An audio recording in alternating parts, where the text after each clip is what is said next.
Oh, here we are on Ways and Means. We are looking at H 921, act relating to alcoholic beverages. We heard from Ted Barnett already, and now we're hearing from Tucker Anderson. Floor is yours, sir. Well, good afternoon, Tucker Anderson, Legislative Counsel. You should have in front of you H 921, and I was just doing a quick scan of the bill and couldn't actually figure out why. I know why. It was referred here. And I suspect it's because of a change to the way that one type of permit can be paid. It removed a requirement that it's paid by certified check. What I'll do is I'll give you the. That is it. Let's go on through. Oh, the 50,000 foot view here. So first, a change to the term length of members of the Board of Liquor and Lottery in section 1 from 3-year to 4-year terms. In the fourth class licensing section of Title VII, there are some changes to the volume of alcoholic beverages that can be served as samples depending on the location. And specifically, it's adjusted for tasting rooms and retail shops. Later on in that section, there are some changes to how in-state manufacturers can share alcoholic beverages between their retail locations. So allowing those retail tasting locations to serve alcoholic beverages from other in-state manufacturers. And that is not an increase in the license numbers that may be issued here. It is an increase in the number of already licensed manufacturers that you can serve products from at your location, which also might be a reason that this was sent here. In the third section, it repeals very specific hours of sale for a type of permit that licensees can get, and it defaults back to the general hours of sale depending on the underlying license. In section 4, it's a conforming amendment for the definition of special event permits, which require approval from the local control commissioners. This is just ensuring that that's also in the statute for that permit, not just in the definition. The notice period for retail tasting permits is changed in the next section to 1 business day. There's a 2-year period here where manufacturers of malt beverages are going to be allowed to directly distribute to first and third class licensees not more than 3,000 barrels of their malt beverages per year.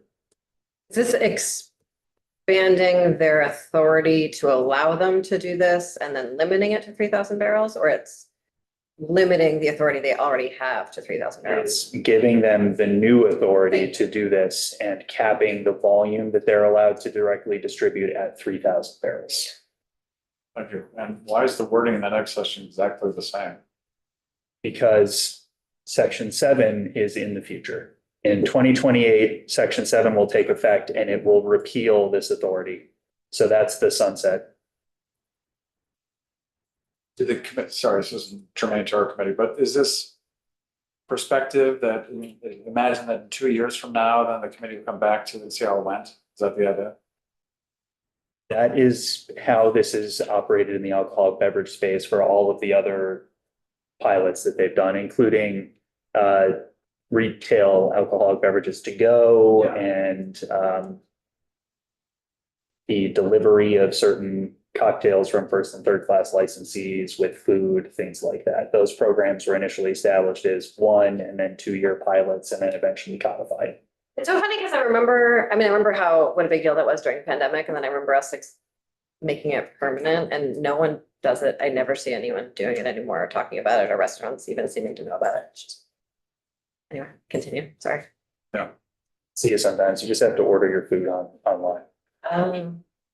We can't do that. Section 8 removes the certified check requirement for the solicitor's license. And the next section deletes a 2026 sunset of the expansion of the special venue serving permit to include retail establishments. So this is an example of one of those 2-year pilots that is now being codify. think that's the indefinitely. That's the one. Okay. There it is. As if the sunset had taken effect, then we wouldn't have an revenue set permit anymore. You would still have revenue from the permit, just from fewer permitted. Yes. Got it. All right, and then the effective dates. Any questions, anyone? Easy peasy. Thanks, Tucker. Thank you all. Sorry that I made you wait. You did not make us wait, Tucker. Thank you very much for your time.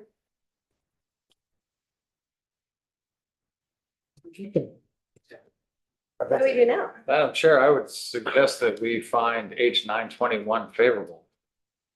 I move that we. Representative Campbell moves that we find H 921 favorable. Ah,